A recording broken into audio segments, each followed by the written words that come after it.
Hello ළමයි. ඔන්න අපි මඩවිල් හයි කරන්න යන්නේ.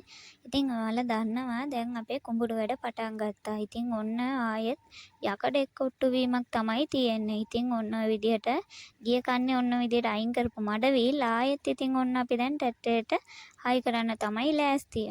පේනවනේ ඉතින් සපෝට් එකට ඉන්නේ ඉතින් අම්මා තමයි.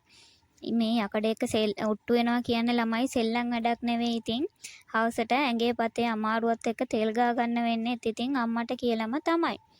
පේනවනේ ඉතින් ඒ දෙක තල්ලු කරගෙන ඇත්තටම ළමයි ඒ කාලේ අපි ට්‍රැක්ටරේ ගන්නකොට 4 wheel තිබුණේ නැහැ. නැත්තම් ඒ කාලේ අපි ඒ 4 wheel ට්‍රැක්ටරයක් තමයි ගන්නෙ. පේනවනේ අනේ මන් දන්නේ මේ ඇන දාන්න ගියාම ට්‍රැක්ටරේ අස්සටත් රින් ගන්න වෙනවා. කොහොම හදලා තියනවද කියලා මට තේරෙන්නේ නැහැ ළමයි. පේනවනේ නිපල් එකත් බේරගෙන ඔන්න ඔය විදිහට මඩවිල් දෙක පරිස්සමට හයි කරගන්න ඕනේ. පේනවනේ ඉතින් මම ටයරෙත් බදාගෙන බඩ ගාගෙන තමයි මේ වැඩ කරන්නේ. කෙල්ලෙක් කියලා නෑ ඉතින් හැමදේම කෙල්ලෙක් වුණාම කරන්න ඉගෙන ගන්න ඕනේ. ඉතින් ඊට පස්සේ අපිට තියෙන්නේ ඔය දාගත්ත නට් ටික තද කරගන්න තමයි ඉතින් අපේ ගෙදර යතුරු තියනවා ළමයි. මෙව්වට Taman තනියම මහන්සි වෙලා උත්සාහ වෙලා කරගන්නවා නම් ඉතින් හැම දෙයක්ම තනියෙන් කරගන්න පුළුවන් වෙනවා. ඉතින් පේනවනේ ඊට පස්සේ තියෙනවා අපිට ග්‍රීස් ගහගන්න. මොකද සුක්කානම කැපෙන්න අනිවාර්යයෙන්ම අපි ග්‍රීස් ගහගන්න ඕනේ මේවට.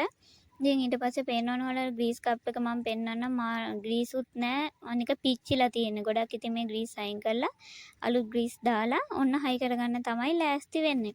ඉතින් ඉස්සරහට හාන වීඩියෝස් එන්න තියෙනවා. ඉතින් බලමු ඉස්සරහට ඉතින් ඉක්මනින් වැඩ කරගන්න. තාම එකපාරක්වත් අපි හාලා නෑ. වීත් දාලා තියෙන්නේ. ඉතින් ඊට පස්සේ ওই විදිහට ග්‍රීස් ගාලා හයි කරගත්තා. ඉතින් ඉස්සරහට වීඩියෝස් එනකම් බලන් ඉන්න.